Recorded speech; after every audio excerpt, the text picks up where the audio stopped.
Dengan lafaz suci Bismillahirrahmanirrahim. Selawat dan salam buat Rasul junjungan Nabi Muhammad sallallahu alaihi wasallam. Assalamualaikum warahmatullahi wabarakatuh dan selamat pagi saya ucapkan kepada semua pendengar setia Radio Isu Kefahaman Islam Malaysia yang memantau siaran 24 jam IKIM FM ini. Alhamdulillah bertemu lagi kita waktu ini untuk sama-sama kita telusuri segmen suri kita selama 3 jam insya-Allah sehingga jam 2 petang ini bertemankan saya Nur Hayati Pardi waktu ini. Dan terima kasih pada rakan tugas sebentar tadi Pian dan juga Siti untuk warna pagi.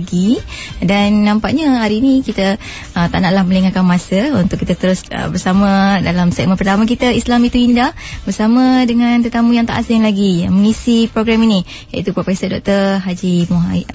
Profesor Dr. Muhayya Haji Muhammad, iaitu merupakan pengarah perkembangan peribadi juga profesional ACMS, juga pengarah Pusat Mata Prince Court Medical Center. Assalamualaikum Prof. Assalamualaikum, Selamat Hari Raya. Selamat Hari Raya. Maaf saya batin pada Prof juga.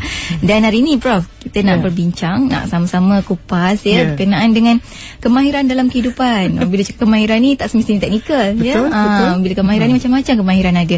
Nak tahu juga daripada Prof sendiri, mungkin nak dikembangkan dengan lebih lanjut lagi berkenaan dengan kemahiran ni. Sebagai permulaan mukadimah daripada Prof. Silakan Prof. A'udzubillahi minasyaitonirrajim. Bismillahirrahmanirrahim. Assalamualaikum warahmatullahi wabarakatuh kepada semua para pendengar dan jati. Berjumpa lagi. Kenapa saya cakap tajuk kemahiran ni? Tiba-tiba saya terfikir banyak kemahiran yang tak tahu. Macam saya ni, kelemahan saya tak pandai berkemas. Jadi nak belajar macam mana nak berkemas, ya. Jadi kalau perhatikan, kita hidup tiap-tiap hari ni macam mana tak meningkatkan kemahiran kita. Pertama fikir, kemahiran banyak ya. Tapi kita tahu kehidupan kita ni, dunia dan akhirat, bergantung daripada cara kita berfikir. Betul. So kemahiran berfikir macam mana, kemahiran merasakan emosi yang betul macam mana, menghasilkan emosi yang betul macam mana, kemahiran tindakan yang betul macam mana. Kerana kemahiran ketiga-tiga pemikiran, emosi, tindakan menghasilkan hasil kehidupan kita.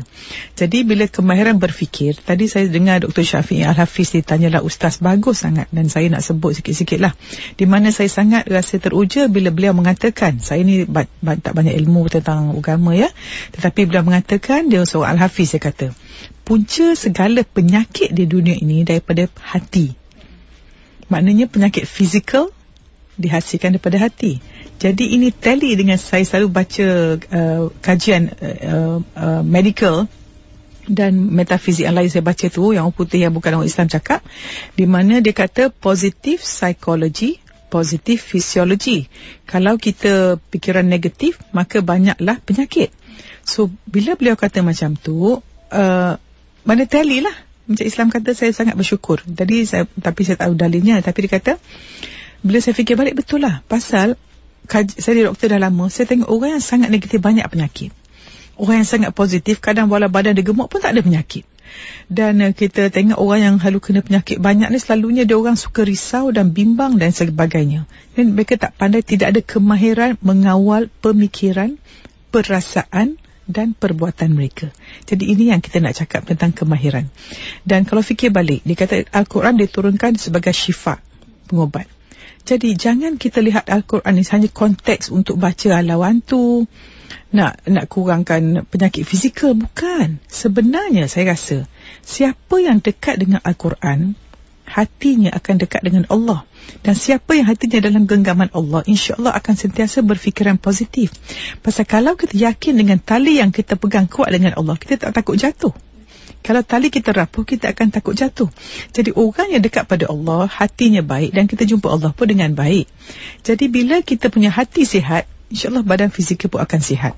Jadi saya rasa memang sangat teli, dan saya rasa seronok sekali. Saya harap kalau boleh kita ni nak tanya. Pagi tadi pukul 7 tengok rancangan apa. Lepas tu dalam Facebook saya kata, channel mana kita tekan 1 saat je, ting 1 saat. Itu menentukan aura kita dan pemikiran kita satu hari.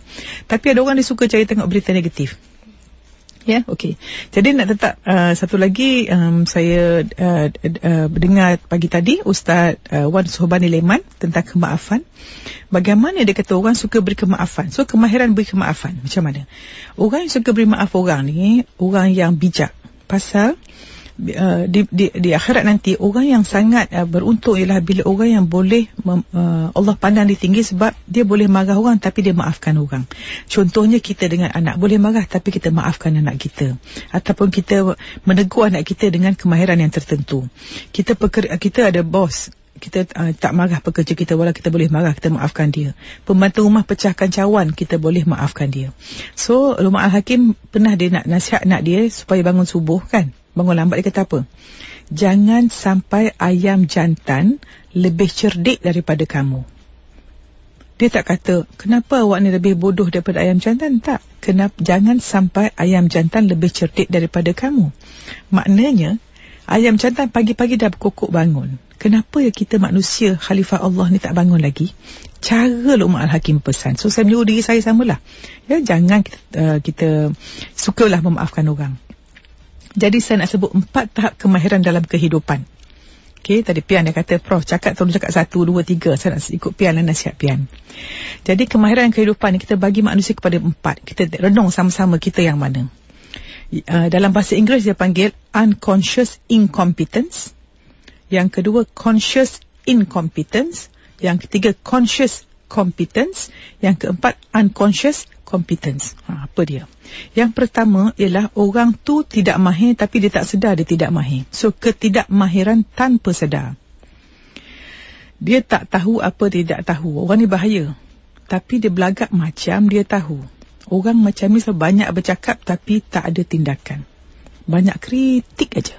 Selalunya orang banyak kritik, orang tak bertindak. Pasal kita hanya bertindak kalau kita tahu. Jadi dia tak tahu bertindak. Dia tengok orang, dia kritik orang tu. Tapi dia tak bertindak. Duduk atas kursi, dia analyse, cakap apa-apa. Okey? Dan orang ni suka kata apa? Saya dah tahu dah. Orang ni. Dia tak sedar yang dia tak tahu. Okey? Jadi ketidakmahiran tanpa sedar. Ini paling bahaya. Paling banyak penyakit, paling tak bahagia dunia akhirat. Yang kedua, dia sedar tentang ketidakmahiran dia. Dia tahu apa yang dia tidak tahu. Bagus kan orang macam ni? Oh, saya tak tahulah. Saya nak belajar lah. Saya dengar IKIM dah. Nak belajar lah. Nak ambil ilmu lah. Saya pilih TV channel. Saya pilih majalah apa saya baca dan sebagainya. Kerana dia mencari ilmu. Kerana kita tahu dengan ilmu kita dekat dengan Allah. Ya. Yang ketiga, lagi bagus, dia sedar tentang kemahiran dia. So dia tahu, saya tahu ni. Tapi yang ni saya tak tahu. Ini bagus. Macam saya tahu banyak, saya tak tahu. Ya, jadi lebih baik pasal orang yang sedar tentang kemahiran dia boleh mengajar orang lain. Pasal dia yakin dengan ilmu dia boleh ajar orang. Dan akan merasa nikmat atas segala amalan. Tapi yang best sekali kita hendak, yang keempat, dia tidak sedar tentang kemahiran dia. Maknanya, subhanallah, dia buat sesuatu tanpa nak fikir sangat, automatik jadi orang baik. Pasal dia dah move peringkat daripada 1, 2, 3 tu. Dia dah sampai, dia buat sesuatu tu kerana Allah, dah jadi satu tabiat, dah masuk kepada minda bawah sedar atau subconscious mind dia, kerana dia boleh buat tanpa berfikir. So alangkah baiknya, saya menyuruh diri saya dan semua, kalau boleh kita nak menjadi orang yang soleh, tanpa berfikir kita dah jadi orang soleh. Pasal apa? Saya dengar Ustaz Zahzan sebut itu hari dalam kitab Riyadhus Salihin ke mana yang saya sebut dalam Facebook saya. Cubalah kita ada buku ni kat rumah. Jadi kat MPH ada jual RM50 aja. Ringkasan Riyadhus Salihin, di mana dia kata, Ustaz Zahzan kata ada tangga-tangga ke arah menjadi orang yang soleh, ya. So dia kata manusia ni ada 7 peringkat. So saya dengar, Allah Maha sedap betul. Yang pertama, Muslim. Semua orang Muslim. Pakai tudung, pergi masjid, Muslim. Itu paling rendah lah sebenarnya. Yang kedua, mukmin. Bukan semua orang Muslim mukmin, tapi semua orang mukmin memang Muslim. Mukmin beriman pada benda yang ghaib, ya. So kita percaya pada hari kiamat, kita berilmu. Yang ketiga, Muhsin. Muhsin orang yang berbuat kebaikan. Yang keempat, Muttaqin, orang yang bertakwa. Yang kelima, silap saya, Wara', orang yang jauh daripada benda-benda syubhah. Yang keenam, orang yang zuhud, di mana dunia ni tidak menyentuh hati dia. Dunia di kaki dia saja, di dalam hati dia. Dan yang ketujuh, soleh. Subhanallah. So alangkah baiknya kalau kita hari-hari ni nak soleh. Jadi dalam musim raya ni, baru saya ceramah dekat UKM tadi tu, saya nak tanya, kita jamuan raya, ya, buat open house. Ini saya sebut, minta maaf kalau orang tersentuh hati. Pertama kita tanya, kenapa kita buat open house? Tanya. Kalau kerana Allah, teruskan. Kalau kerana penghargaan manusia, rugi, sia-sia habis duit. Pasal saya fikir macam ni, katakanlah saya jemput orang datang open house. Selalunya kawan kenalan kita orang lebih kurang macam kita. Selalunya orang yang mampu. Jadi kita bawa sedap macam mana pun dia makan tak sedap pasal dah biasa makan sedap. Apa kata bajet yang kita nak buat open house tu, katalah satu kepala RM25, jemput orang besar-besar, orang dah duit banyak, orang makan pun dah ada penyakit kencemasan darah tinggi, tak boleh makan kolesterol itu, tak boleh makan nak main kosong aja. Kita ambil duit tu yang nak jemput 200 orang RM5,000, kita bagi orang miskin. Lagi bagus. Itu dapat redha Allah, manusia tak nampak pun kita sedekah kat orang. Tapi buat open house, orang nampak buat open house. Orang tengok pula kristal kita lawa, landscape kita lawa, curtain baru, habis. Takut sia-sia. Daripada pagi sampai petang duk melayan orang, zuhur pun tertinggal, waktu pun tertinggal, dosa selesai saja.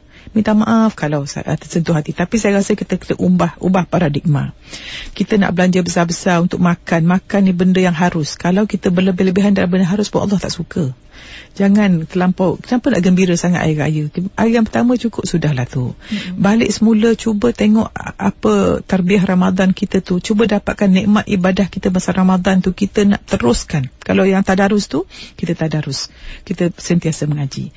Dan kadang hati pernah tak kita heran, kenapa kita tengok, kadang kita pun sama, tadarus tak berapa kali, umur kita 60. Dah 40 kali Ramadan dah tadarus, berapa kali khatam. Tapi perangai tak ubah-ubah. Pasal apa tu? Kita tak tahu sama ada Quran di bibir atau Quran di hati kita. Kita tadarus ke kita tadabbur? Saya suruh diri saya lah ni. Lepas tu tajwid kita betul, kita tak baca tu. Adakah kita baca redha Allah atau penghargaan manusia? Kita takut, kita duk tadarus, manusia tengok. Tapi yang kita tadabbur kat rumah, yang kita belajar tajwid kat rumah. So kita bertekad, siapa yang tadarus tahun ni, kalau boleh, tengok. Kalau kita asyik kena tegur masa tadarus tu, tolong ambil guru, pergi belajar tajwid betul-betul. Baca Al-Quran dengan tartil. Supaya bila kita Ramadan depan sedap mengaji, tak sangka-sangka lagi. Wallahualam. Minta maaf kalau saya tu apa kasar ya. Alhamdulillah. Dan waktu ini kita juga nak sama-sama kongsikan dengan pendengar-pendengar kita ya Prof, untuk sama-sama berinteraksi di ruang udara IKIM FM di 0362051500. Juga kami mengalu-alukan pesanan ringkas anda dengan menaikkan IKIM, jarakkan pandangan dan juga persoalan anda dan hantar ke 39111. Juga boleh komen menerusi Facebook IKIM FM sendiri. Dan waktu ini kita nak ambil pemanggil pertama untuk sama-sama kita kongsikan dengan pendengar-pendengar yang lain. Assalamualaikum, siapa di talian? Juga boleh komen. Assalamualaikum. Waalaikumsalam warahmatullahi. Siapa tu? Ya, saya Khairul ni daripada Damansara Damai. Ya, Cik Khairul, silakan. Ya, saya Assalamualaikum. Salam, teruskan. Okey, selamat raya untuk ya, saya. Okey, macam ni Profesor, saya terpanggil untuk open house tadi lah, yang bila mana Profesor katakan pasal kita pun tak nak riak apa semua kan. Okey, tapi dalam masa yang sama saya pun tak bercadang untuk buat open house. Cuma kita buat just orang kata jamuan ringkas, tapi kita memflower jiran-jiran dengan tujuan untuk merapatkan lagi ukhuwah tu tadi kan, untuk merakkan lagi silaturahim. Itu maksud saya dekat situ. Dan dalam masa yang sama insya-Allah yang apa Prof kata, dan kita bersedekah tu jangan sampai orang tahu, dan kalau boleh tangan kiri tak tahu apa tangan kanan tu. Terima kasih. Jadi bukan apa, jadi dekat sini tu lah saya ada sedikit kemusyrikan. Macam mana kalau niat kita tu tadi untuk yang kita panggil tu tadi, bukan niat untuk menunjuk-nunjuk, tapi lebih kepada untuk kita nak merapatkan ukhuwah kita dan bagus kita dengan jiran tetangga kita. Terima kasih. Terima kasih Cik Khairul. Okey, Assalamualaikum. Waalaikumsalam warahmatullahi. Dan waktu ini kita kumpulkan soalan daripada rakan-rakan pendengar kita yang lain. Assalamualaikum, siapa di talian? Salam. Halo. Assalamualaikum, siapa tu? Azhar. Cik Azhar, silakan Cik Azhar. Halo. Ya, teruskan Cik Azhar, Dr. Mahayam. Saya ada beberapa soalan. Yang pertamanya, yang pertamanya yang dulu saya dengar, saya menghayati lah apa yang Prof cakap sejak ni lah, tahun ni lah. Jadi saya tengok yang macam Prof kata, kita jangan bercakap perkara yang negatif. Okey, sebab nanti, tapi macam mana kalau kita kata kita untuk mengingati anak-anak kita, contohnya kau pergi situ tapi hati-hati, macam dia nak pergi kenderaan, okey kau tutupkan suis motor, takut ada pencuri, takut apa, jadi kena berhati. Betul. Itu okey, macam mana pula yang Prof kata kita kena sentiasa positif, cakap yang baik-baik. Okey, yang kedua, yang kedua, saya macam anak saya yang 15 tahun ni, dia dah Hafiz. Tu saya jenam tu dia cuma akademik. Jadi tahun ni selama 3 tahun saya dah hantar tahfiz, atau akademik lah. So adakah doktor ada pendapat macam mana laluan dia untuk menjadi seorang doktor lah? Sebab sekarang ni dia dah tahfiz, jadi dia baru ni dia jadi imam tarawih lah. Alhamdulillah. Dia tahfiz di mana?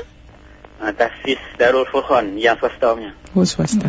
Okey. Adakah laluan-laluan dia tu sebab dia tak ada lagi ni apa, PMR pun tak ada lagi lah. Okey. Terima kasih Encik Azhar. Assalamualaikum. Waalaikumsalam. Dan kita ambil satu lagi pemanggil waktu ini di talian 0362051500. Assalamualaikum. Siapa di talian? Waalaikumsalam warahmatullahi wabarakatuh. Nahayati. Ya, siapa tu?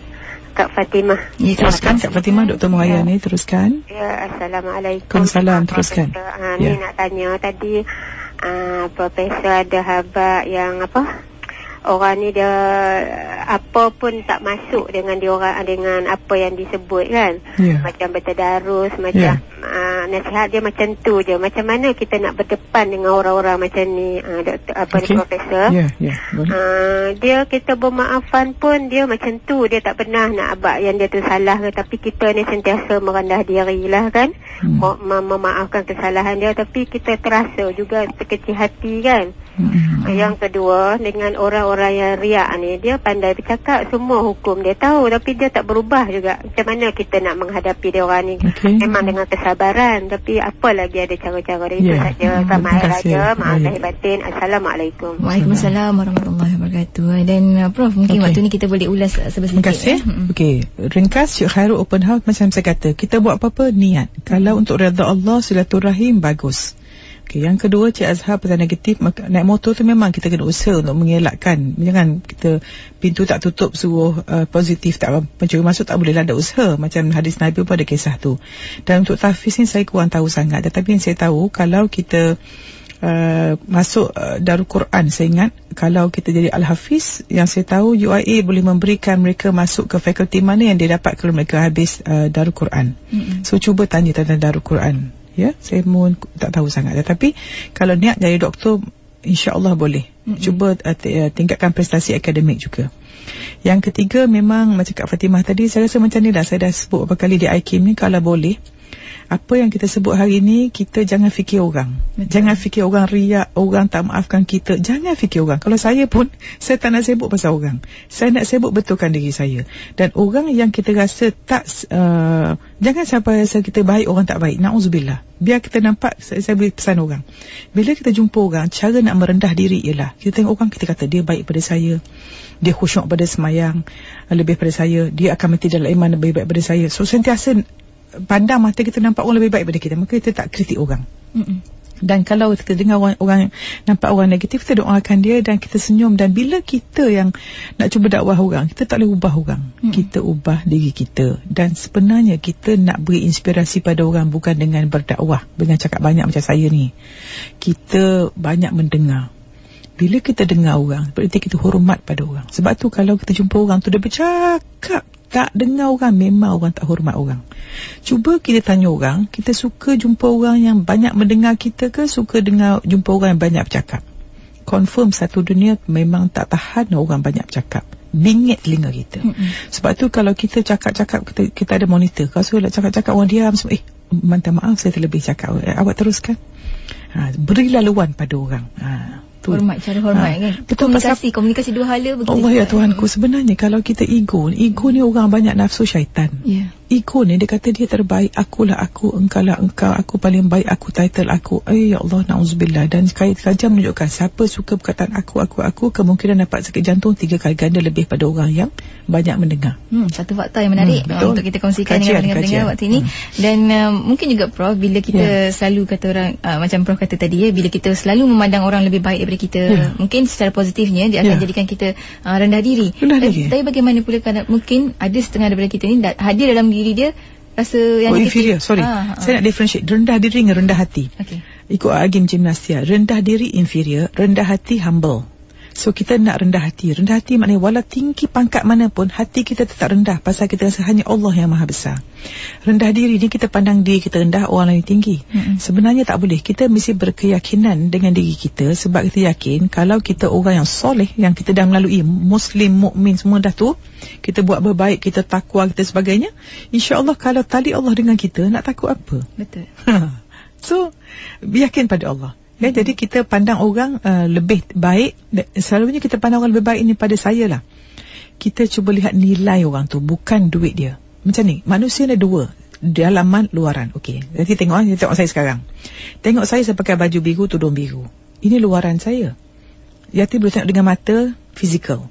Tapi mata hati, Yati akan nampak dalaman saya. Di mana cara saya senyum tak bergantung pada baju apa saya pakai. Betul. Tapi senyuman saya datang daripada roh dan hati saya. Jadi kalau kita jumpa orang, cuba lihat dia lebih pada kita, bukan dari segi aspek fizikal dia. Oh, dia pangkat besar lagi, bukan. Dia semayang khusyuk lagi. Dia seorang lebih zuhud. Dia seorang lebih warak yang saya kata tadi tu. Jadi dia tengok dia pergi akhirat lebih tinggi, maka kita nak tiru dia. Bila kita tu kata, kalau pandang orang yang fizikal, Nabi bersabda nak selamat, bila benda dunia kita pandang orang lebih bawah. Bila segi kerohanian pandang orang lebih atas. Kan berbalik semula pada hati, rendah hati, bukan rendah diri, rendah hati. Dan waktu ini kita kongsikan lagi bersama pendengar-pendengar kita di 0362051515 untuk kita kumpulkan soalan. Assalamualaikum. Waalaikumsalam warahmatullahi. Siapa tu? Yati yang Yaakob Melaka ni. Apa khabar Profesor? Baik. Terima kasih. Teruskan. Selamat Hari Raya. Teruskan. Daripada semua pendengar Hakim, saya minta maaf selama ni ada beri pendengar kadang-kadang sentuh hati ke. Jadi pada hari ni Prof, kemahiran yang 4 tingkat yang Prof sebut tadi Prof. Ya. Saya ingin menuju pada kemahiran berakidah tu.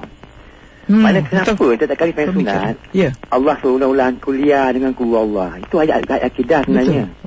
Yang Ustaz Prof sebut tadi, kita ada ayat-ayat Allah hantu apa semua kan. Kadang-kadang bila kita baca tak jadi sebab kita tak belajar tentang apa hijab doa kita kepada Allah. Pertamanya rezeki kena halal. Kedua, masa berdoa sebaiknya ada air semayang. Maknanya tutup aurat. Maknanya perintah Allah semua kita buat. Kalau kita dekat dengan Allah, kita doa dalam bahasa Melayu pun Allah terima sebenarnya. Betul. Jadi kita ulang-ulang ayat doa Allah hantu apa semua, doa ni. Tetapi kita dengan Allah jauh. Maknanya akidah kita tu daripada kuliah Allah tadi tak membulat pada Allah. Kita buat banyak benda syirik, benda asara, apa ni murtad apa semua. Jadi kita boleh jadi umat yang membaca ayat Quran tanpa tahu makna, tanpa tahu apa tujuannya, dan kita tak dekat pada Allah. Hati kita jauh. Setiap waktu asar, malaikat bawa malam kita ke aras. Di tingkat 1 aras saya tidak ada ditolak. Belum tingkat 7 lagi. Jadi saya harap setiap kali Ustaz boleh mengajar tentang ayat-ayat akidah, tentang Allah hantu ke, doa sifat doa apa ke, di akhirnya sebut apa perkara yang dihijab oleh Allah tentang doa kita. Wallahualam. Assalamualaikum warahmatullahi wabarakatuh. Assalamualaikum warahmatullahi wabarakatuh. Dan kita ke soalan seterusnya. Assalamualaikum. Waalaikumsalam warahmatullahi wabarakatuh. Ya, teruskan. Profesor, Assalamualaikum. Waalaikumsalam. Dimasukkan dengan nak minta Profesor terang kita masukkan dekatkan diri dengan Allah Ta'ala. Apa yang dimaksudkan dengan mendekatkan diri kepada Allah SWT? Itu saja soalannya. Terima kasih. Assalamualaikum. Assalamualaikum. Dan kita kumpul soalan seterusnya. Assalamualaikum. Waalaikumsalam. Ya, siapa di sana? Ati dari Labu. Siapa? Ati, silakan. Dari Labu ya. Assalamualaikum bro. Waalaikumsalam. Ringkas ya Arti, ramai orang menunggu. Assalamualaikum minna minkum minal aidin wal faidin, maaf lahir batin ya. Bro, teruskan. Sama ya. Bro, saya ada masalah sedikit. Saya mau minta tolong. Pasal saya punya orang tua mata. Saya punya orang tua umur 84 tahun. Dia mata udah kabur lah, yang satunya masih boleh tengok. Antara merah, dah jumpa doktor belum? Warna merah sudah. Apa doktor kata? Dokter kata panggil operate katarak. Bagus, boleh buat. Macam mana itu masih boleh dibuat? Boleh. Operation. Boleh, mesti boleh buat. Mudah aja. Itu saja ke soalannya, Puan? Ya. Lain yang ucapin selamat Hari Raya. Terima kasih Ati. Sama-sama. Assalamualaikum. Waalaikumsalam. Dan kita ke soalan seterusnya. Assalamualaikum. Siapa di talian waktu ini? Hello. Teruskan. Siapa ni? Hello. Hello, teruskan. Prof. Saya ada seorang kakak ipar. Lepas tu anak saya dah 3 atau 5. Ya. Mengadu dengan saya yang ibunya ada kekasih gelap lah. Ada apa? Ada kekasih gelap. Oh, kekasih gelap. Lepas tu masa saya bertandang ke rumah dia, saya ada cek lah telefon bimbit dia kan. Dia ada suami ke? Ada, suami dia abang saya. Allah. Jadi gambar-gambar lucah, saya tak tahulah dia punya ataupun dia download, hantar kepada teman lelaki dia lah.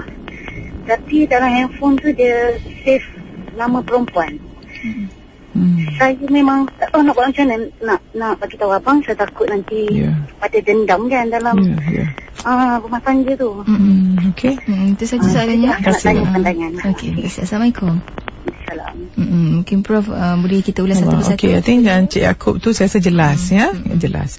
Yang kelima, cara dekatkan diri dengan Allah. Subhanallah, saya ni bukan pandai sangat ya. Tapi yang saya rasa kalau kita jaga akidah dia, di mana salah satu amalan saya suka buat nak songsilah. Saya suka bercakap seorang-seorang. Kemudian cakap seorang-seorang dengan Allah pula bukan mengeluh, tetapi bersyukur. Ya Allah, ya Tuanku, aku bersyukur Engkau apa Allah cakap tu. Dalam kita bekerja pun, dalam perjalanan kita ke pejabat ke, macam saya daripada klinik nak pergi operation tu, dalam perjalanan tu jangan lupa kita bercakap ataupun kita nak zikir atau selawat. Banyakkan istighfar, banyakkan selawat. Dan saya rasalah jaga solat, jaga hubungan dengan manusia, bersederhana, dan kita jaga masa. Kalau boleh bangun awal. Minta maaf saya bukan orangnya lah. Tapi yang saya rasa kalau buat yang disuruh, ni pesan mak saya. Nenek saya kata, kenapalah orang sekarang buat agama susah sangat. Yang senang buat yang disuruh, tinggal yang dilarang. Dan saya nak sebut yang terdengar TV tadi, kata orang muflis ialah walaupun sempurna ibadatnya, tetapi dia banyak dosa dengan orang, banyak mengumpat, banyak marah orang, habis muflis dosa dia. So jangan rasa dekat ibadah saja, tapi kalau muamalah kita dengan orang, banyak dosa dengan orang, habis amalan kita. Jadi kita nak dekat dengan Allah, baik taat pada Allah dan baik dengan makhluk Allah, insya-Allah. Dia teringat saya pada satu hadis Muslim ni, kata Rasulullah sallallahu alaihi wasallam bersabda, kata Islam bermula sebagai sesuatu yang asing dan ganjil, dan ia akan kembali bagaimana permulaannya. Dianggap asing dan ganjil, maka beruntunglah orang-orang yang ganjil tu. Ni maknanya bila kita rasa, kadang-kadang kita rasa apa Allah tak suka tu sebenarnya kita rasa kita suka. Sebenarnya yang Allah suka macam ni lah. Kadang kita tengok orang-orang, ada setengah orang tu dia marah. Awak ni duit habis semua kasih orang je, tak simpan, nanti hari tua awak. Adakah hari tua kita ni? Kita confirm ke esok nak hidup nanti. Dan macam ni lah, saya nak menjaga pada orang kaya lah. Kita duit banyak ni, janganlah nak banyak sangat harta bertimbun-timbun. Buat apa? Orang yang paling tenang ialah orang yang jiwa dia tenang. Dan kalau kita bangun pagi tak tenang, maknanya adalah hak orang kat kita tu. Tapi kalau kita insya-Allah murah hati dan bayar zakat, insya-Allah ketenangan tu tak boleh beli berjuta-juta. Ya, sebab itu orang paling bahagia, orang paling tenang, orang paling tenang, paling dekat dengan Allah. Dan orang yang tak ada ambil hak orang, memang orang paling tenang. Ya, insya-Allah nak mati senang, insya-Allah. Dan arti tadi, maaf arti saya cepat-cepat sikit pasal kalau orang 84 tahun pun, kalau ada katarak, pembedahan sekarang dah selamat, dah mudah. Dan saya pernah bedah satu orang tu umur 91 tahun, selamat, tak ada apa-apa. So jangan kata umur, faktor umur, pasal pembedahan semua sama saja. Ramai doktor pakar di Malaysia, saya ni sama macam doktor pakar lain. So mana doktor pakar jumpa, kalau saya buat bedah, buat saja, jangan ada was-was. Kenapa kita beli doktor perubatan yang dah pakar, yang dah ada macam-macam, kita was-was. Tapi orang yang tak bertauliah sebut makan pil sembuh mata, kita percaya. Orang ada tauliah kita tak percaya, tanya diri kita. Dan tentang kekasih gelap, na'udzubillah, saya pun tak tahu, saya bukan kaunselor. Baru ni ada orang kaunselor, saya beritahu secara live pada Aikim. Kadang kat Facebook tanya masalah macam-macam kat saya, tak nak telefon, nak email pasal rumah tangga. Saya bukan kaunselor, dan saya tidak ada tauliah untuk beri kaunseling. Sebab tu saya memang tak beri, saya tak buat benda ni. Pergilah pada kaunselor lain yang banyak di luar sana, ya. Pasal kekasih gelap ni, saya tak tahulah Yati, nak beritahu tak ke abang dia, saya pun tak kerti nak jawab. Doakan saja. Kalau boleh kau jadi puan, kalau akaun emosi puan baik dengan kakak tu, cuba sedekah ke, baik, beli baju, biar ada sayang kita, kemudian nasihat pelan-pelan. Apa kata? Buat baik dulu baru nasihat. Kadang kita ni malah dengar nasihat orang dengan kita, pasal dia pun jahat kita. Ada pula orang kita tak sayang nak nasihat kita, tak mau dengar. Sebab tu kita pendakwah ni mesti baik dengan orang dulu. Pendakwah mesti murah hati, mesti mulut jangan leza, mesti jangan bajet bagus, mesti jangan rasa kita baik pada orang. Sentiasa orang yang kita dakwah tu, kita jangan rasa kita lebih pada dia. Na'udzubillah, kita jangan sekali-kali rasa lebih pada sesiapa. Manusia semua sama di mata Allah kecuali ketakwaan. Itu dia. Dan waktu ni kita nak raikan juga rakan kita di Facebook. Soalannya sangat baik berkenaan dengan kemahiran dalam kehidupan ni, Prof. Daripada SKN kata, Prof, saya sedih bila setiap kali raya saya tak dapat elak dari bersalam dengan saudara-saudara saya yang bukan muhrim, terutama bila balik kampung. Bagaimana patut saya lakukan? Kadang banyak, saya pun kadang gitu kat klinik. Kadang anak-anak dia orang dah remaja, dah 20 lebih kan, salam anti, so salam. Saya pun, lepas tu saya beberapa kali bertekad etis nak beritahu, nak pakai sarung tangan. Tapi kadang orang ulu dah susah pula kan. Macam mana ya, macam ni. Saya rasa kalau kita perempuan jumpa orang, senang aja. Saya dah ada kaedah baru, banyak orang buat jugalah. Jumpa orang, terus tunduk tangan taruh atas dada. Dia orang tahu kita tak nak. Pernah saya jumpa seorang Yahudi, Profesor Yahudi di London. Dia jumpa saya, nampak saya pakai tudung, terus dia taruh tangan atas dada, dia tunduk tak salam saya. Orang Yahudi dia tahu. So kita bukan Yahudi ni, kenapa nak salam anak dara orang perempuan ni? Saya menyerulah semua orang, jangan, kan saya dengar ustaz tu kata orang sentuh tangan orang yang bukan mahram. Mahram ke muhrim? Muhrim tu orang ihram, mahram. Macam pegang khinzir dalam lumpur. So jangan nak salam orang lah kalau boleh. Dah cuba ni kan, Prof. Sebenarnya kata orang tu tanam dalam diri, insyaAllah niat tu, balik pada niat. Niat lepas tu taruh tangan atas, tunduk. Cara kemahiran. Kemahiran. Dan waktu ini kita nak raikan lagi pendengar-pendengar kita di talian 0362051500. Assalamualaikum, siapa di talian waktu ini? Assalamualaikum.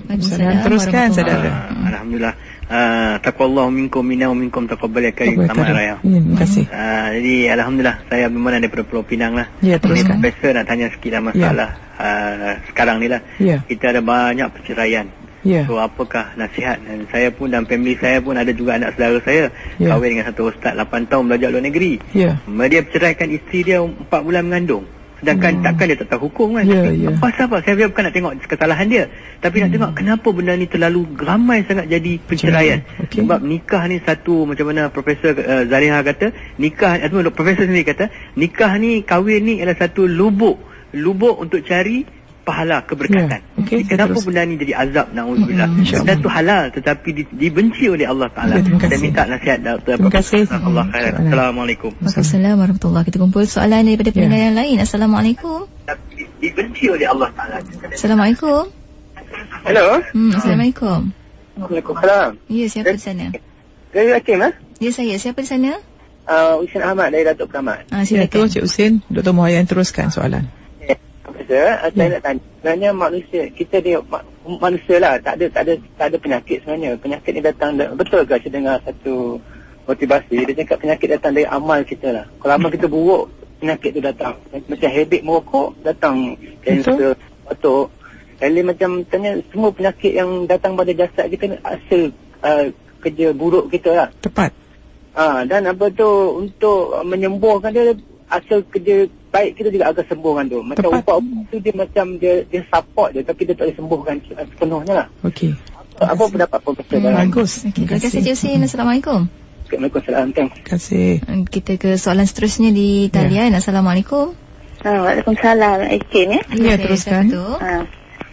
Boleh cakap dengan Prof? Saya Dr. Muhayyan. Tuan puan, teruskan. Seronok sangat dapat cakap dengan Prof ni. Ini saya Aina dari Serting. Serting ya. Saya ni kamu apa, kalau hari macam ni kan selalu adik kat Johor selalu mesej supaya dengar ni macam ni. Jadi ni saya nak cakap panjang rasa ni pula. Prof, saya nak tanya, dia macam ni kan, dalam sama dia apa yang saya tanya ni keluar dari tajuk, maaf ya. Tak apa, teruskan.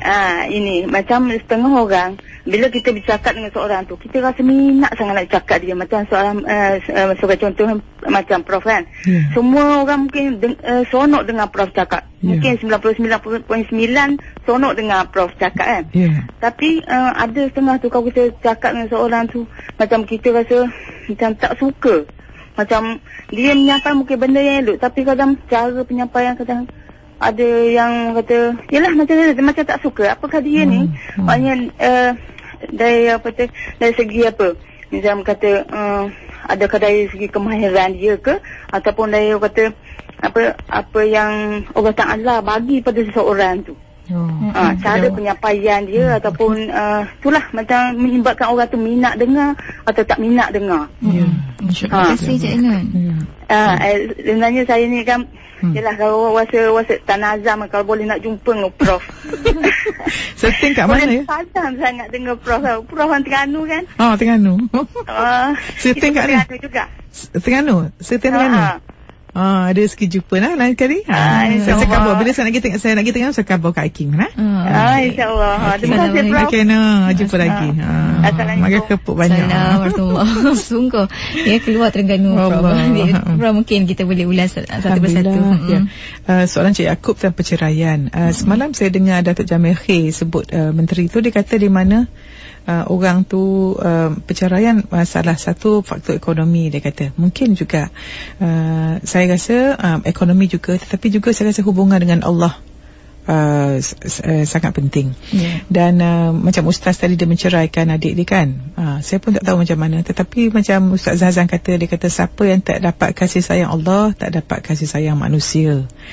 Jadi mungkin kita nampak orang tu solat dan sebagainya, tetapi kita tak tahu solat dengan jiwa ke solat dengan fizikal, mendirikan solat ataupun mengerjakan solat. So kalau tak tahulah, saya pun tak nak jawab. Tetapi baru-baru ni adalah saya dapat input banyak suami-suami mengeluh di luar sana, di mana isteri-isteri mereka, terutama yang berkerjaya ni, kurang memberi layanan pada suami. Saya nak beritahulah, kita wanita ni jangan terlampau absorb dengan kerjaya kita akan pencin. Tetapi dengan isteri kita tak akan pencin sebagai isteri. Jadi benda yang kita nak kekal ni, cuba kita fokuskan lebih jadi isteri daripada kerjaya. Sebab bila kita menjadi isteri yang baik, confirm kerjaya akan terjaga. Tetapi kalau kerjaya kita baik, belum tahu jadi isteri yang baik. Pasal apa saya kata gini, orang kata saya pelik. Bila suami kita redha pada kita, Allah redha. Bila Allah redha, yang jaga kita punya kerjaya ni Allah ke bos kita? Allah kan. Apa kata kita wanita ni, Allah, Rasul, suami, dan baru kerja kita.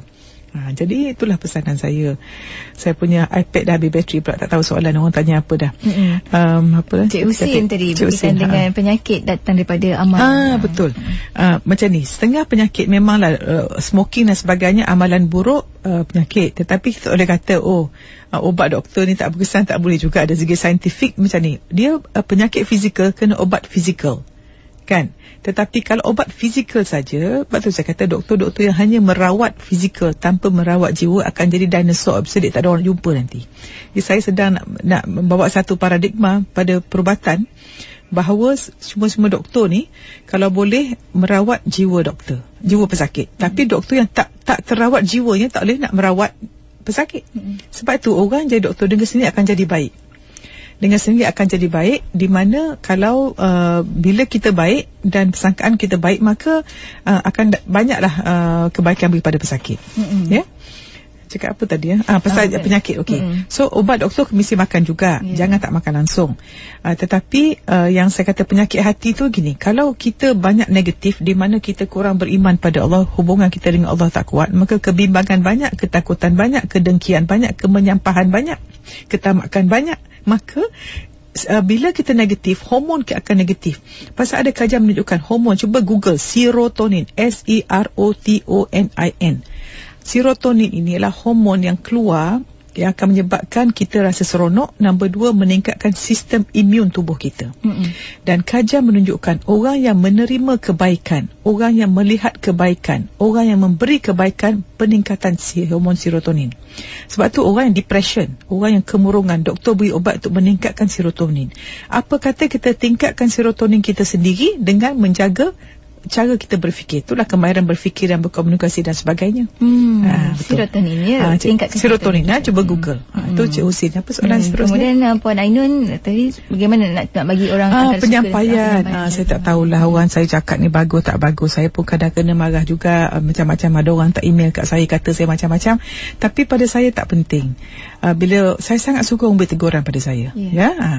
So macam inilah penyampaian tu saya rasa macam ni. Sebab tu bila saya cakap, saya kata bila saya cakap sebelum on air, saya doa, ya Allah, aku bukakanlah hati pintu orang, biarlah saya ni alat saja, apa Allah nak cakap keluarlah melalui saya. Saya pun kadang tak tahu apa nak cakap, tiba-tiba keluar je kan. Jadi Tak tahulah penyampaian dan sebagainya. Saya pun bukan pergi training public speaking pun. Memang cakap macam ni saja. Tapi saya tak nak komen lah macam mana orang kita tak suka. Tapi pesanan saya macam ni pada diri saya. Dan mungkin orang muda-muda yang baru, saya beritahu doktor semua tu, kalau boleh kita buat apa-apa, jangan niat nak impress manusia. Jangan buat untuk manusia nampak. Buat untuk Allah nampak. Bila Allah nampak, Allah redha, manusia akan redha. Tetapi kalau manusia redha, belum kufur Allah redha. Bila Allah tak redha, tak ada catatan. Rugi sia-sia 1 jam saya duduk kat IKIM buat apa kalau Allah tak redha. So bagi siapa-siapa nak ceramah dan sebagainya, dan kadang-kadang saya perhatikan bila orang ajar anak ilmu, kalau agama ke, bila ditanya anak murid tu macam dia pandai sangat, saya takut. Jangan kita berasa bajet bagus macam kita pandai sangat. Awak tahu tak apa ni? Allah tolong jaga nada. Kita dalam bidang agama terutamanya, kita menyuruh pada kebaikan. Nabi Muhammad SAW tak akan cakap selagi tak senyum. Kenapa kita tak tengok sunnah Rasulullah? Kita sibuk makan makanan sunnah, tapi amalan sunnah tak buat. Nampak tak? Banyak orang benda fizikal, tapi benda yang ialah memang you call it tangible and non-tangible. Soft skill. Dan ini daripada Facebook kita, Cik Zulhairi Qadir, dia bagi pendapat ini mungkin berkaitan juga dengan apa yang Prof dah kata tadi. Ikut cara para sahabat Rasulullah. Kata dahulukan Allah, kemudian barulah buat asbab. InsyaAllah dijamin kejayaan oleh Allah. Kebanyakan umat Islam sekarang ni dahulukan asbab, kemudian baru rujuk pada Allah. Betul. Kita bayang macam ni. Kita tengok orang tak dapat mengandung, dia ada buat IVF, dia ambilnya sperm, taruh dalam tiup, masuk, ambil embryo banyak-banyak, letak dalam liquid nitrogen minus berapa degree sejuk. Lepas tu implant masuk dalam rahim. Ada yang jadi, ada yang tak jadi. Siapa yang buat tu jadi tak jadi? Allah. Because roh tu datang daripada Allah. Kalau tak ada roh, tak ada tu. Macam mana kita perhatikan, yang nak sombong apa? Daripada 2 sel sampai kita jadi macam ni, ada mak kita buat apa-apa? Cuba kita renung kejadian kita. Ya Allah, malunya dengan Allah. Ya Tuhanku, tengok mata pun 126 sel juta mata. Ya Allah, kenapalah kita nak sombong, nak marah orang kita ni? Ingat, bila kita marah orang, kita aniaya orang, tu makhluk Allah. Kalau kita sayang mak dia, takkan nak buat anak dia. Macam tu, kalau kita sayang Allah, takkan nak buat makhluk Allah. Tak kira bangsa, tak kira lah orang mana. Jangan kita judge orang based on dia punya label. Kita suka label kan? Pendatang lah, come on lah. Kita tengok, kita jadi insan dulu, manusia dulu. Pasal kita semua akan melutut depan Allah, depan mahsyar. Allahuakbar. Itulah. Dan waktu ini kita mungkin ambil lagi kurang lebih dalam 3 pemanggil untuk sama-sama kita kongsikan dengan pendengar-pendengar waktu ini di 0362051500. Assalamualaikum. Siapa di talian waktu ini? Hello. Teruskan. Siapa tu? Saya Rose dari Perak. Teruskan Rose. Dr. Muhayya ni, teruskan. Ya doktor, saya nak tanya. Kalau macam saya ni suka mencari ilmu agama lah doktor. Cari ilmu agama, lebih kepada agama, dan saya terlupa layanan terhadap suami saya. Saya ingkar, saya menjawab saya punya ni yang sepatutnya dilakukan. Terima kasih. Bagus, orang sangat jujur. Assalamualaikum. Betul. Dan seterusnya di talian. Assalamualaikum. Siapa di talian waktu ini? Assalamualaikum. Ya, siapa itu? Saya Lily. Assalamualaikum. Assalamualaikum Lily. Dr. Muhayya, teruskan. Okey. Saya ada 3 pertanyaan lah. Okey. Nombor 1, saya ni senang memaafkan seseorang. Bagus. Okey. Tapi dalam masa yang sama saya memberontak. Memberontak macam mana? Memberontak maksudnya macam misal kata saya dah maafkan seseorang, lepas tu dia repeat benda tu, dia buat lagi kan. Lepas tu saya macam give up, tapi saya memberontak dengan diri saya lah. Kenapa pula aku nak maafkan dia? Ada inner thought yang negatif. Benda negatif. Nombor 2, saya ni selalu merasa rendah diri, Prof. Kenapa? Sebab apa? Sebab kita saya ada cerita yang tak baik lah. Good. Tak apa, it's okay. Saya ada cerita tak baik. Teruskan. Tak apa, next question. Saya kahwin tanpa restu orang tua. Lepas tu sekarang ni saya try nak baik-baik dengan keluarga. Bagus. Soalan ketiga, Ros? Soalan ketiga, dah lupa pula. Rendah diri, maafkan. Nombor 3, saya rasa macam setiap kali saya berdoa pada Allah kan, saya rasa macam Allah tak terima ke doa saya, tak dengar macam tu lah. Tapi saya yakin Allah dengan saya lah. Terima kasih Ros. Assalamualaikum. Dan seterusnya soalan terakhir mungkin waktu ini untuk sama-sama kita kongsikan dengan pendengar yang lain. Assalamualaikum. Assalamualaikum. Hello. Assalamualaikum. Hello, Assalamualaikum. Waalaikumsalam warahmatullahi. Siapa tu? Hello, Assalamualaikum. Ya, teruskan. Dr. Muhayyan. Tutup radio dahulu. Ya, teruskan. Saya wanita. Wanita. Teruskan. Ya, bagaimana kita nak menangani seorang kanak-kanak lelaki yang berusia 7 tahun supaya dia boleh menerima pandangan kita. Kadang-kadang bila kita cakap dengan lembut pun dia, ya Allah, susahnya lah dia nak menerima apa yang kita cakap. Contoh pandangannya. Contohnya apa dia kira? Misal kata nak suruh dia bangun pagi, solat subuh dengan baik, dengan belai dia lembut, sampai pada satu tahap kita akan tiba-tiba jadi marah. Macam mana nak menangani yang macam tu? Boleh. Terima kasih Abang ya. Assalamualaikum. Waalaikumsalam warahmatullahi. Alhamdulillah. Ini kerana anak-anak namanya. Ya, betul. Mungkin boleh dikupas satu-satu. Yang Puan Ros ya. Saya suka Puan Ros, tahniah Puan Ros, seorang sangat jujur. Dia suka cari ilmu agama tapi terlupa layan suami. Mungkin kadang kita tak boleh salah Puan Ros. Kadang-kadang kita tiba dahaga kering, tiba-tiba kita nampak satu nur, kita rasa dahaga, kita nak cari itu saja. Tetapi kita jangan lupa, kita cari itu untuk hubungan dengan Allah. Tetapi hubungan dengan manusia, dan Allah berfirman, orang yang paling baik adalah orang bermanfaat. Dan Allah paling sayang isteri itu syurga tak bawa tapak kaki suami. So jangan kita, dia tak tahulah, macam tadi anak saya kata, mak ni suka sangat bab tasawuf, bab hati. Saya kata memang kalau kita belajar bab hati, bab tasawuf, kita akan bahagia dunia dan akhirat. Allah sayang kita, manusia sayang kita. Kita tengok, kita belajar bab agama, bab apa? Kita betulkan yang syariah, contohnya tentukan solat betul, dia semua betul. Tetapi jaga juga tentang hubungan dengan manusia, akhlak. Pasal kita ada akidah, ada ibadah, kita ada akhlak. So bila akhlak tu kita tak kurang, kita tak ignorekan suami. So minta maaf Ros, saya nak beritahu ni, kalau kita belajar macam mana baik pun, kalau suami tak redha, melawan, rugi Ros. Baik Ros, fokuskan baik pada suami, insya-Allah bila suami redha, Ros akan bahagia dan ilmu tu dapat dimanfaatkan. Wallahu alam. Yang kedua, suka maafkan tapi berontak, ada inner talk kan. 3 soalan dari Puan Lily.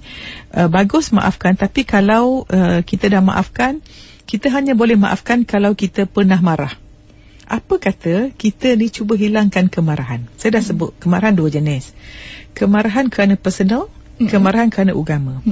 Kalau boleh kemarahan kerana personal, saya tunjuk diri saya lah. Bila orang kutuk kita pasal diri kita, jangan kecil. Lepas tu kita mesti marah pada sebab yang betul, pada orang yang betul, dengan kadar yang betul, pada waktu yang betul. Kalau marah kerana agama, tak apa kita marah kuat. So kalau kita nak marah orang ni, kita nak berontak bila orang tu ulang lagi, tak tahu ulang tu apa, adakah orang tu hina Nabi, tak apa. Tapi kalau orang kata kita, kalau boleh tak kita ni sibuk hidup betulkan diri sendiri, jangan peduli orang. Banyak manusia duduk seduk tengok orang, diri sendiri tak betul, duduk tengok orang, baju koyak tak nampak, dia tengok baju orang koyak. So gunakan inner talk yang baik. Ini mungkin boleh apa kata orang tu, develop kemahiran keikhlasan. Saya nak tanya, kalau boleh kita semua 1 jam 1 hari kita buat personal development. Apa dia panggil? Development, perkembangan diri sendiri 1 jam 1 hari. Baca buku, tengok TV dan buat diary dan sebagainya. 1 jam. Semua orang buat. Kalau kita buat 1 jam 1 hari, 360 jam, itu ialah macam 9 minggu, 40 hour week kita dapat. Macam mana? Tapi kita tak buat kan. 1 jam duk habis tengok TV, drama dan surat khabar. Berapa orang kita yang membaca kitab-kitab yang bagus? Ya, sesuai diri saya sama. Rasa rendah diri, bila kita rasa rendah diri, pasal kita tak yakin dengan keistimewaan kita sebagai makhluk Allah. Pasal kita penciptaan Allah yang paling tinggi manusia. Kenapa kita nak inferior? So apa kita buat? Kita ingat kita menjadi hamba Allah, kita menjadi khalifah Allah, dan kita mengimarahkan dunia ikut hukum Allah. Saya tengok dekat TV Hijrah tentang Dawn of Al-Quran tu, dia kata manusia ni, Allah jadikan manusia hanya mampu apa yang dia termampu. Allah suruh jadikan kita khalifah. Sebab itu kita, apa kita buat dan apa situasi pun, tentukan khalifah dulu. Tapi kita sibuk dalam kerja, lupa jadi khalifah. So jangan rendah diri. Dan doa rasa tak terima, tak, Allah akan beri sesuatu pada kadarnya. Kalau Allah tak boleh lagi, memang tak baik untuk kita. So kita kena teruskan. Saya teringat satu kata-kata ni. Dia kata jika doa kita ni dikabulkan, maknanya Allah sayang pada kita. Dan bila rasa doa kita tu lambat dikabulkan, tandanya Allah ingin kita menguji kita. Menguji kita. Dan jika memang tak dikabulkan pun, maksudnya tanda Allah merancang sesuatu yang lebih baik lagi untuk kita. Saya pernah dengar pula, kalau doa yang Allah tak makbul sekarang, sebenarnya simpan ke akhirat. Dan pernah orang tu, dia melekat pada mahsyar, katanya, saya tak ingat kitab mana saya dengar Tok Guru ceramah. Dia kata bila dia mati, dia nampak pokok dengan permata. Ni apa ni? Ini doa-doa kamu yang tak termakbul. Subhanallah, kalau aku tahu, dia kata tak payah makbul satu pun doa kat dunia. Bila kat akhirat, masa tu kita sedang mencari jadi kebaikan. Wallahualam. Dan puanita kanak-kanak 7 tahun tak terima. Puanita, cara kita melihat sesuatu mengubah cara benda sebenarnya. Jangan kata anak tak terima. Anak umur 7 tahun baru nak jadi akal. Sebab itu masa 0 hingga 6 tahun kita mesti didik dia dengan kata-kata positif, puji dia, beri image positif. Dan cara kita melihat dunia adalah cara kita melihat diri kita sendiri. Kalau kita rasa kita tak ada harga, kita nampak orang pun tak ada harga. Sebab tu orang yang tak suka hargai orang, dia sebenarnya tak ada harga diri. Orang yang penuh harga diri akan menghargai orang. Jadi lembut-lembutlah dengan anak dan sentiasa puji dia. Alhamdulillah. Dah waktu ini dah sampai ke penghujung. Mungkin ada nak ini permintaan daripada orang Sabah. Saya ni diminta pergi macam-macam negeri, saya tak boleh pergi, tapi kebetulan saya akan ke Sabah pada 14, 15 dan 16 Oktober. Minggu hadapan. Dijemput oleh Doktor Mata Pekan Hari Penglihatan Sedunia. Saya akan beri motivasi pada Doktor Mata dan juga doktor-doktor di Sabah dan sebagainya. Dan ada pula seorang peminat saya, Puan Rafidah, tak ingat, dia buat satu seminar celik mata dan jiwa pada 16 Oktober 9 hingga 3 petang di Dewan Seri Kinabalu, Tabung Haji, Kota Kinabalu. Nombor untuk dipanggil, minta maaf saya sebut nombor ya. Saya minta ni 088 258 601. Kalau nak tahu detail, call number ni. Dan dia beri pula yuran. Student 80, public 120. Zoom register sebelum 15 September ada diskaun. Ni SMS dia beri pada saya. Saya sampaikan ajak saja ya. Alhamdulillah. Dan saya kira itu sebagai penutupan kita waktu ini, Prof. Saya ucapkan terima kasih atas kesudian Prof datang untuk sama-sama berkongsi ilmu ya. Kita orang tu tingkatlah kemahiran kita ya. Semoga kita menjadi orang yang baik, yang bermanfaat pada orang lain, insya-Allah. Saya pun nak tingkat kemahiran bercakap pandai macam hati. Subhanallah. Saya minta maaf pada semua para pendengar, minta pandai jumpa lagi. Dan kalau saya cakap terkasar bahasa, minta maaf, ampunlah maaf. Allahuakbar.